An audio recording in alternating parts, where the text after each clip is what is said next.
안녕하십니까. 원광대학교 병원 관절 류마티스내과 정종혁입니다. 요즘 시원한 맥주와 치킨은 우리 사회에서 많은 사람들에게 사랑을 받는 메뉴입니다. 그런데 습관처럼 치맥을 자주 즐기게 되면 자칫 통풍이 유발될 수 있다는 사실을 알고 계셨나요? 오늘은 바람만 스쳐도 아프다는 뜻의 통증의 왕, 통풍의 발병 원인과 진단, 치료 방법에 대해 말씀드리도록 하겠습니다.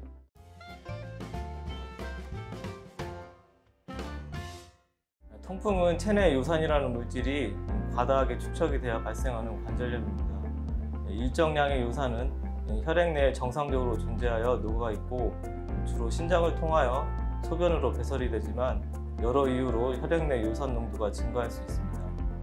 이러한 고요산 혈증이 지속되면 과다한 요산이 결정 형태로 관절이나 신장 조직에 쌓여서 급성으로 염증을 일으켜 극심한 통증을 유발하거나 신장 결석, 심기능 저하를 일으킬 수 있는 질환이 통풍이라고 합니다.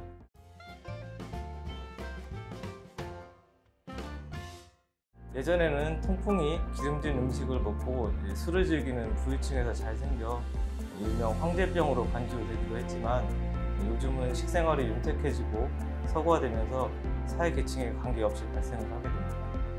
통풍은 요산이 높은 상태가 수년간 계속되어야 나타나기 때문에 대개 40대에서 50대에 첫 발작적 관절염을 경험을 하지만 최근 20, 30대의 젊은 연령에서 서구화된 식생활이 구축화되고 음주로 인한 발병률이 급증하고 있습니다. 또한 통풍은 거의 남자 환자인데 여성 호르몬이 요산 배출을 촉진하기 때문에 폐경 전 여성에게서는 통풍이 잘 발생하지 않기 때문입니다. 또한 복용 중인 약물 때문에 생기는 경우도 있어 주의하여야 하는데 저용량 아스피린이나 혈압약으로 쓰이는 이뇨제 일부, 결핵약 등이 이에 해당을 합니다.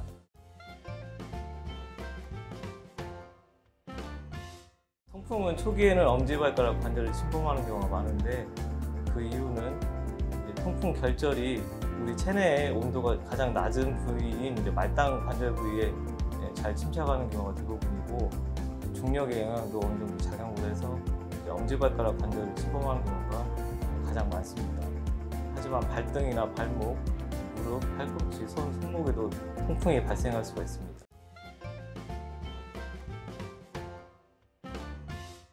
관절염은 대부분 갑작스럽게 나타나며 굉장히 통증이 심합니다. 관절의 염증으로 인해서 관절 부위의 피부가 붓고 붉은색을 띨 수도 있습니다. 이러한 증세는 대부분 3일에서 10일 이내에 호전이 되며 이를 통풍 발작이라고 합니다.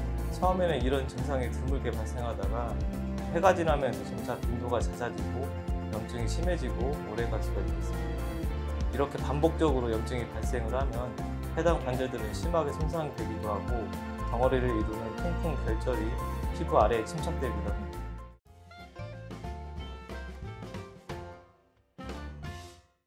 생명과 직접적인 연관은 없지만 간접적인 영향을 미칩니다.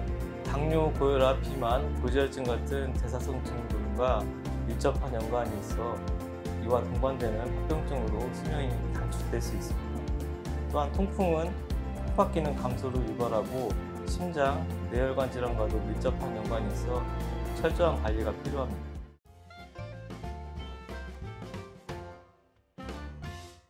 운동과 식이요법으로 요산 수치를 내릴 수 있는데 한계가 있어서 약물을 지속해서 복용하면서 관리를 해야 합니다.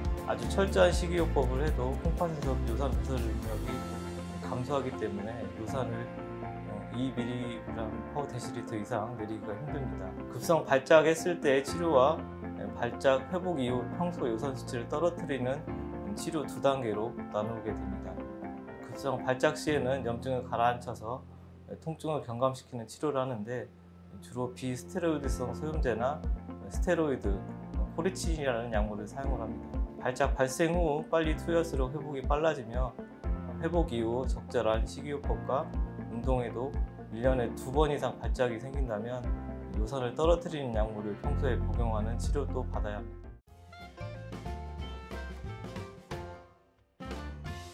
요산 수치만 높고 통풍 발작이 없는 경우를 고요산 혈증 환자라고 부르는데 이런 환자들은 사실 평생 통풍이 올 확률이 10에서 20% 정도입니다. 하지만 이런 환자들도 여러 가지 대사성 질환이라든가 뇌혈관 질환, 심장 질환과 연관이 있기 때문에 마찬가지로 식이요법과 꾸준한 자기 관리가 필요합니다.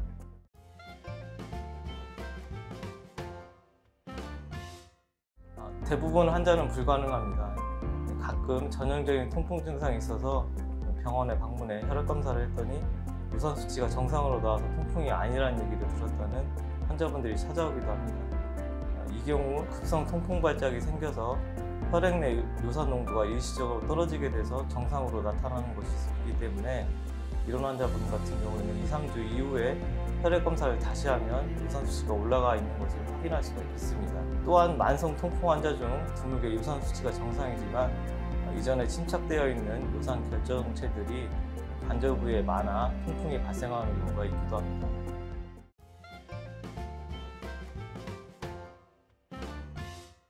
적정 체중 유지와 식이 조절, 규칙적인 운동, 충분한 수분 섭취가 중요하고 간이나 콩팥, 염통 같은 내장고기, 소고기와 돼지고기 같은 붉은 고기, 등푸른 생선이나 조개, 가리비 같은 어패류와 각각류는 피하는 것이 좋습니다. 특히 유제품이 좋다고 알려져 드시는 분들이 많은데 시중에 파는 유제품에는 과당이 많이 함유되어 있는 것들도 있어서 주의를 하여야 하고, 특히 액상과당이 많이 포함되어 있는 탄산음료로 요산을 높이는 주범 중에 하나입니다. 알코올 성분 자체가 요산 배설을 억제시키고 요산 합성을 증가시킬 수 있어서 술은 절대적으로 주의를 하여야 합니다.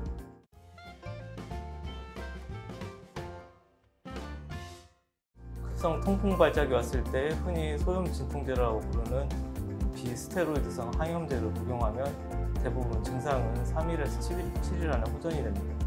통풍 발작이 드물게 발생하는 분이 발작이 왔을 때에는 소염제만 복용하고 지내실 수 있지만 장기적인 요산 저하 치료가 필요한 환자분인데 소염제만 복용하고 수년을 지내시게 되면 만성 통풍으로 발전할 수가 있고, 이는 관절 손상이나 변형뿐만 아니라 신부전도 올 수가 있겠습니다.